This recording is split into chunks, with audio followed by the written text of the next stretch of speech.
তো এই ভিডিঅ'টোত আমি ডিছকাছ কৰিম এইচএছ ছেকেণ্ড ইয়াৰৰ ৰিজাল্টটো কোনটো একজেক্টলি সময়ত পাব্লিছ হ'ব আৰু কোনটো ৱেবছাইটৰ পৰা আপুনি সহজ সৰল পদ্ধতিত চাব পাৰিব।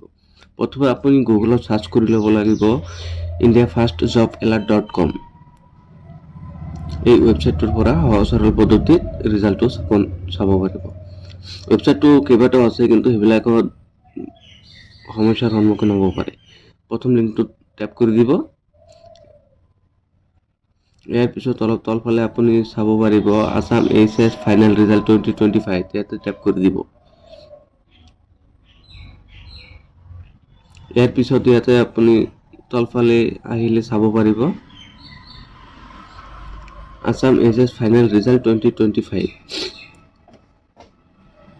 আপুনি ইয়াতে দেখিবলৈ পাইছে 30 এপ্ৰিল 2025 at 9 AM 9 মান বজাত ৰিজাল্টটো পাব্লিছ হ'ব আৰু 1 ঘণ্টা 8 মিনিট সময় আছে। এতিয়ালৈকে ৰিজাল্টটো পাব্লিছ হোৱা নাই।